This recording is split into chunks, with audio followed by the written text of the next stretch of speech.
Sun டிவியில் பகல் நேரத்தில் ஒளிபரப்பாகி வந்துட்டு இருக்கிற மலர் சீரியலிருந்து நடிகை பிரீத்தி சர்மா வெளியேறியிருக்கிறாங்க. அவங்களுக்கு பதிலாக புது ஹீரோயினா விஜய் டிவியில் ஒளிபரப்பான மோதலும் காதலும் சீரியலில் நடித்த நடிகை கமிட் ஆகியிருக்கிறாங்க. அந்த வகையில் கலர்ஸ் தமிழ் சேனலில் ஒளிபரப்பான திருமணம் சீரியல் மூலமாக தமிழ் தொலைக்காட்சி ஏரியாவுக்கு அறிமுகமானவங்க தான் பிரீத்தி. அதுக்கப்புறம் இவங்க சன் டிவியில் சித்தி டூ சீரியலில் வெண்பா அப்படிங்கிற கேரக்டரில் நடித்தாங்க. இந்த சீரியலும் இவங்களுக்கு நல்ல பேரை தந்தாலும் யாரும் எதிர்பார்க்காத நேரத்தில் சீரியலும் முடிஞ்சிருச்சு.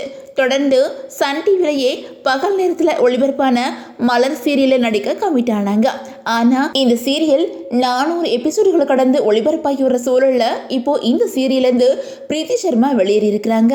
அது மட்டும் இல்லாமல் இதுக்கு முன்னாடி இந்த சீரியலில் ஹீரோவாக நடித்த அக்னி சீரியலை விட்டு வெளியேறிட்டாங்க.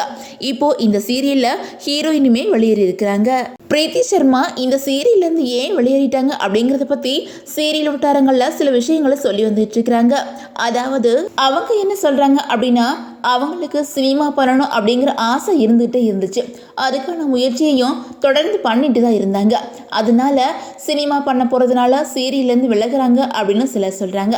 ஆனால் வேறு சிலரோ வேறு ஒரு காரணத்தை சொல்கிறாங்க. அதாவது இந்த சீரியலில் சில தினங்களுக்கு முன்னாடி கர்ப்பமாக இருக்கிற மாதிரியான ஒரு காட்சியில் நடிக்க வேண்டி வந்ததாகவும், அப்படி நடிக்க அவங்க தயக்கம் காட்டினதாகவும், அதனாலேயே அவங்க சீரியலேருந்து வெளியேற சூழல் உருவானதாகவும் ஒரு பேச்சு போயிட்டு இருக்குது. இதனால தான் சீரியலை விட்டு பிரீத்தி சர்மா வெளியேறிட்டாங்க அப்படின்னு சிலர் சொல்லி வந்துட்டு இருக்கிறாங்க.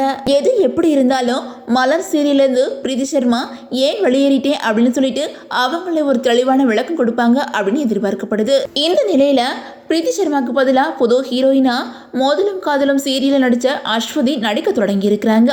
இவங்களுக்கு பலரும் தங்களோட வாழ்த்துக்களை சொல்லி வந்துட்டு இருக்கிறாங்க.